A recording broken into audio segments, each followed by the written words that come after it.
შემდეგი გამოცვლელი იქნება ბატონი კონსტანტინე ვეკუა, რომელიც არის პოლიტიკური მეცნიერებების ლექტორი.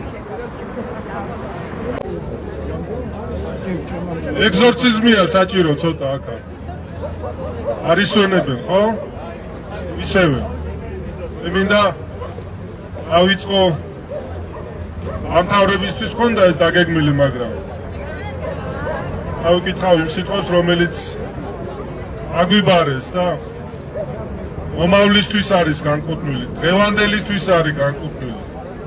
წმინდაო გიორგი, გიდების მხედარო, უმზერ შენ ხატებას დასული მხნედარი, შემოსრე უწმინდურ დრაკონთა ორგია, იხსენი სამკვიდრო შენი გეორგია, გიდების უფალი, მართავთა მწედარი, წმინდა ორაინდო, ველი არ დაინდო, მოგმადლე იმედი და უფლის ვედარი.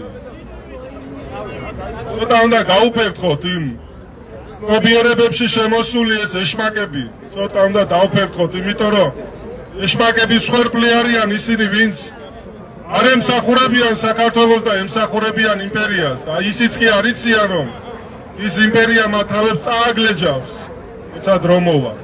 ერთჯერ და ორჯერ არ გაუკეთებია ეს. ეს პატივცემულმა გამომცვლელებმა რამდენ საბჭოთა პერიოდის ოკუპაციაზე ისაუბრებს. რა თქმა უნდა, დღევანდელი დღე არის სიმბოლო იმის დასაწყისისა, ტრანსფორმაციისა, რომელიც დღესაც ძელდება, მაგრამ მე მინდა ვისაუბრო იმ ოკუპაციაზე, რომელზეც არავინ არ საუბრობს.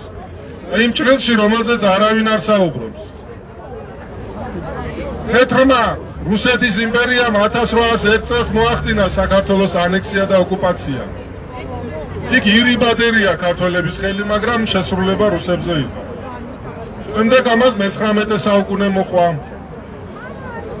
შემდეგ ითელმა იმპერიამ, საბჭოთა რუსეთმა მოახდინა საქართველოს ოკუპაცია, დემოკრატიული რესპუბლიკის ოკუპაცია, ისეთი ქვეყნის ოკუპაცია, რომელიც კრიჭაში და ხელში ადგას კრემლს. ეს არის ხალხის რესპუბლიკა, არა ერთი კაცის, არა დიქტატორის, არა ერთი ვიწრო ბანდის იბეში და ვიწრო ელიტების საკუთრებაში ოქცეული პატარა თუ დიდი სივრცეები. მაშინაც უნდა ვთქვათ ეს ნორმატიულ დონეზეც, არა ისე როგორც ჩვენ დღეს მხოლოდ ვიცით ხომ, რომ ვიცით რომ მოღალატეები იყვნენ ისინი, ის ორჯონიკიძეები, მახარაძეები და ასე შემდეგ, ვინც რუსის ჯარი აქ შემოიყვანეს. სათქმელია ისიც, რომ როდესაც აშინდელი პარლამენტის ბოლო სხდომა მოხდა, იქ კანონის დონეზე, აშინდელი კანონის დონეზე ისინი, ვინც მოუძღოდნენ ამ რუსის ურდოს, ის მოღალატე ქართველები სახელმწიფო დონეზე, სახელმწიფოს საქართველოს მოღალატეებად იყვნენ ისტორიაში დაფიქსირებული. მაშინ მათ შორის არ ფიგურირებდა სტალინი ამ სახელგვარებს შორის, მაგრამ ის იდგა ყველაფრის უკან, რომ არა სტალინი არ იქნებოდა თებერვლის ოკუპაცია. სწორედ მისი თავი იყო ეს, ლენის ისე არ ეჩქარებოდა როგორც სტალინს. შემდეგ ვიცით რა მოხდა, ხომ? ახვრეტები საუკეთესო ნაწილის გაჩნდა ვაკუუმი, ჩაანაცვლეს წითელი ინტელიგენციით, ჰომოსოვიეტიკუსებით, რომელთა შვილები და შვილიშვილები დღესაც მართავენ ქვეყანას. სხვათა შორის მართვა კარგი სიტყვაა, დემოკრატიული სიტყვა, ისინი არ მართავენ. ისინი ქვეყანას ასყედან თავზე. მესამე ოკუპაციაზე მინდა ვისაუბრო, რომელიც სახელმწიფო გადატრიალებით, არანაირი სამოქალაქო ომი. იცის სამოქალაქო ომის ნორმატიული განმარტება და ის ფაქტები, რაც აქ ხდებოდა პირველი დღიდან, ელი წელიწადნახევრის განმავლობაში, ეს არანაირი სამოქალაქო ომი არ იყო. იუნდათ რომ შეფუთონ სამოქალაქო ომად, მაგრამ ეს იყო რუსეთ-საქართველოს ომი, შეფუთული სამოქალაქო დაპირისპირებით. შემდეგ ეს ნეობოლშევიკური ნომენკლატურა საქართველოში აემთხვა მისი ინტერესები კრემლის ინტერესებს. მათ ორივემ კრემლის ორგანიზებით მხარდაჭერით განაახლეს ელახლა მოახდინეს საქართველოს ოკუპაცია. კი სტამბოლის სამიტით მოხდა ამ რუსული ჯარების დიდი ნაწილის გაყვანა სამხედრო ბაზებიდან, მაგრამ ისინი ისევ იმყოფებიან, ბოლომდე არ შეუსრულებიათ ეს პირობები. აფხაზეთში, ცხინვალის რეგიონში რუსი აქიდან ბოლომდე არ გასულა, ცალი ფეხით აქ დარჩა. არა მარტო აფხაზეთში და ცხინვალის რეგიონში 33 წელი აიაგზის უწყვეტად ზის აი ამ შენობაში. არცად არ წასულა. არა მარტო აფხაზეთი და ცხინვალის რეგიონი აქ ოკუპირებული. ოკუპირებული აქ ასევე განათლების სფერო, ეკონომიკის და საბანკო ფინანსური სფერო, სოციალური სფერო, პოლიტიკის სფერო, მედია სფერო, ყველა სფეროს სათავეში ის ვიღაცას კიდე მარტო ოცნება როგორია ისე არ არის. იმ მესამე განახლებული ოკუპაციის დროს შევარნაძენ და მისი წიწილები მოქალაქეთა კავშირი რო ერქვა და იგივე განახლებული ნეოკომუნისტური პარტია რომ იყო, ის ხალხი ანთესილი არიან დღევანდელ პოლიტიკურ ველზე და ეს მარტო ოცნება არ არის. ωραία. ესე რომ არ იყოს, ესენი კარგახნის წინ გასტუმრებულები იქნებოდნენ ისტორიულ სანაგვეზე. ეს ერთი დიდი სისტემა არის ქმნის კრემლის დასაყრდენს. ესენი ყველა არიან მეხუთე კოლონა რუსეთის საოკუპაციო რეჟიმიდან.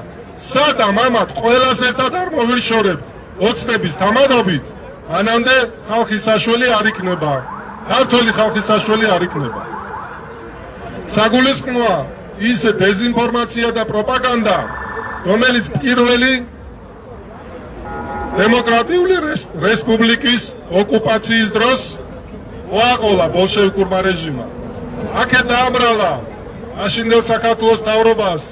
ეს თქვენ გინდოდათო საქართველოს დამოუკიდებლობა, თორე ხალხი არ გიჭერდათ ხალხს, ეს ხალხის პროექტი არ იყო ქვევიდან ზევით მომოვა, თითქოს იმას არჩევნები არ ყოფილა და არაფერი.